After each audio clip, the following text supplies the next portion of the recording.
കാനഡയിൽ ശത്രുതാപരമായ വിദേശ ഇടപെടലുകളിലും ചാരപ്രവർത്തനങ്ങളിലും ഇന്ത്യ ഉൾപ്പെട്ടിട്ടുണ്ടെന്ന് കാനഡയുടെ ചാര ഏജൻസിയായ കനേഡിയൻ സെക്യൂരിറ്റി ഇന്റലിജൻസ് സർവീസ് ഈ ആഴ്ച പുറത്തിറക്കിയ 2023 പൊതു റിപ്പോർട്ടിലാണ് ഇക്കാര്യം വെളിപ്പെടുത്തിയത്. കാനഡയിലും മറ്റ് പാശ്ചാത്യ രാജ്യങ്ങളിലും വിദേശ ഇടപെടലുകളുടെയും ചാരവൃത്തിയുടെയും പ്രതിസ്ഥാനത്ത് ഇന്ത്യയ്ക്ക് പുറമെ ചൈന, റഷ്യ, ഇറാൻ എന്നീ രാജ്യങ്ങളാണെന്നും ഏജൻസി പറയുന്നു. 2023 ഈ രാജ്യങ്ങളും അവരുടെ രഹസ്യാന്വേഷണ വിഭാഗങ്ങളും അവരുടെ ലക്ഷ്യങ്ങളും താൽപര്യങ്ങളും മുന്നോട്ട് കൊണ്ടുപോകുന്നതിനായി പലതരം ശത്രുതാപരമായ വിദേശ ഇടപെടലുകളിലും ചാരപ്രവർത്തനങ്ങളിലും ഏർപ്പെടുന്നത് തുടരുകയാണ് എന്ന് കനേഡിയൻ ചാര ഏജൻസിയുടെ റിപ്പോർട്ടിൽ പറയുന്നു. കാനഡ ഇന്ത്യ ബന്ധത്തിൽ വിള്ളൽ വീണതിനു ശേഷം ഇന്ത്യ അനുകൂല സംഘടനകളുടെയും വ്യക്തികളുടെയും കാനഡയ്ക്കെതിരായ സൈബർ പ്രവർത്തനങ്ങളെക്കുറിച്ചും കനേഡിയൻ ചാര ഏജൻസിയുടെ റിപ്പോർട്ടിൽ പരാമർശമുണ്ട്. എന്നാൽ ഇതിൽ ഇന്ത്യൻ സർക്കാരിന് ഒരു പങ്കുമില്ലെന്നും ഏജൻസി വ്യക്തമാക്കുന്നുണ്ട്. കൂടാതെ അന്താരാഷ്ട്ര വിദ്യാർത്ഥികൾക്കുള്ള നിയമങ്ങളിൽ വീണ്ടും മാറ്റം വരുത്തി കാനഡ രംഗത്തെത്തിയിരുന്നു. കനേഡിയൻ ഇമിഗ്രേഷൻ മന്ത്രി മാർക്ക് മില്ലറുടെ ഏറ്റവും പുതിയ പ്രഖ്യാപനമനുസരിച്ച് അന്താരാഷ്ട്ര വിദ്യാർത്ഥികൾക്ക് ആഴ്ചയിൽ പരമാവധി 24 മണിക്കൂർ മാത്രമേ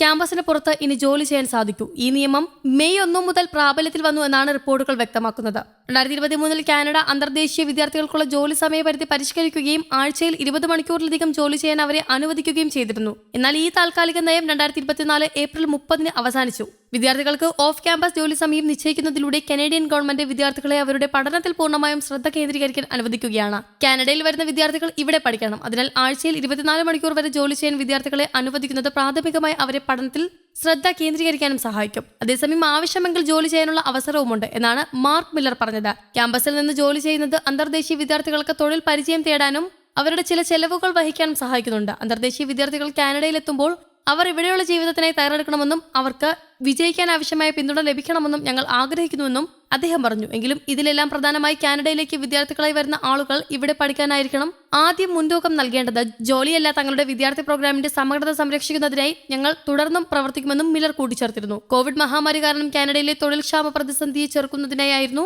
അന്താരാഷ്ട്ര വിദ്യാർത്ഥികൾക്കുള്ള 20 മണിക്കൂർ ജോലി സമയപരിധി എടുത്തുകളഞ്ഞത്.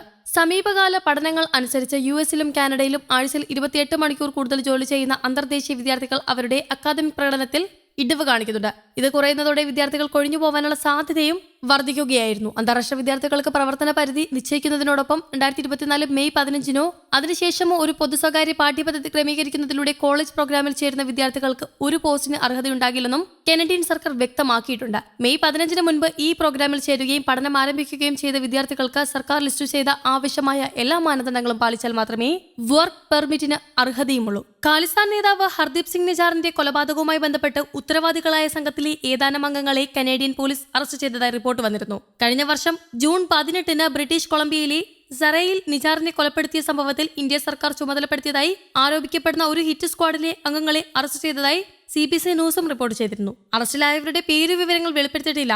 ഇത് സംബന്ധിച്ച പോലീസ് ഇതുവരെ ഔദ്യോഗികമായി വിവരങ്ങൾ ഒന്നും തന്നെ പുറത്തുവിട്ടിട്ടില്ല. അറസ്റ്റിലായവർക്ക് ലോറൻസ് ബിഷ്ണോയി സംഘവുമായി ബന്ധമുണ്ടെന്നാണ് മാധ്യമ റിപ്പോർട്ടുകൾ പറയുന്നത്. News desk, Kerala Kaumudi.